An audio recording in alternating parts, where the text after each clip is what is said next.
मुंबईच्या gateway of India आणि अन्य ठिकाणाहून चालवल्या जाणाऱ्या लाकडी बोटींच्या जागी फायबरच्या बोटी घेण्यासाठी बोट चालकांना अर्थसहाय्य उपलब्ध करून दिलं जाईल, असं बंदरे मंत्री नितेश राणे यांनी आज विधान परिषदेत सांगितलं.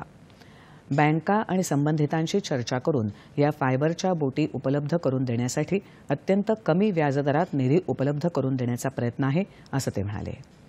शेतकऱ्यांकडून हमी भावापेक्षा कमी दरानं सोयाबीन खरेदी करणाऱ्या व्यापाऱ्यांवर कारवाई करण्यात येईल, असं पणन मंत्री जयकुमार रावल यांनी आज विधान परिषदेत सांगितलं. केंद्र सरकारच्या माध्यमातून 4,892 रुपये क्विंटल दरानं 11 लाखापेक्षा अधिक टन सोयाबीन खरेदी झाल्याचं ते म्हणाले.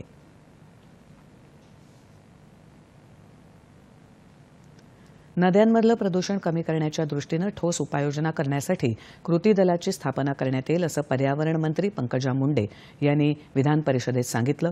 प्रदूषण प्रतिबंधासाठीचे नियम उल्लंघन करणाऱ्यांवर कारवाई केली जाईल, तसंच नदी पुनरुज्जीवनासाठी पर्यावरण विभाग महत्वाकांक्षी योजना आणेल, असं त्या म्हणाल्या. नद्यांमधील प्रदूषण कमी करण्यासाठी स्थानिक स्वराज्य संस्था करत असलेल्या खर्चावर पर्यावरण विभाग बारकाईनं लक्ष ठेवून आहे, असं त्या म्हणाल्या. मुंबईतल्या मिठी नदीतील गाळ काढण्यासंदर्भात चौकशी करण्यासाठी स्थापन एसआयटीकडून कालबद्ध रीतीनं अहवाल प्राप्त करण्याची कार्यवाही केली जाईल, असंही त्यांनी सांगितलं.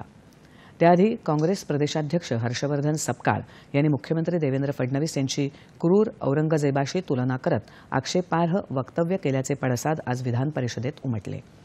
सत्ताधारी सदस्यांनी हौद्यात उतरून सपकाळ यांचा निषेध नोंदवत त्यांच्यावर कठोर कारवाईची मागणी केली.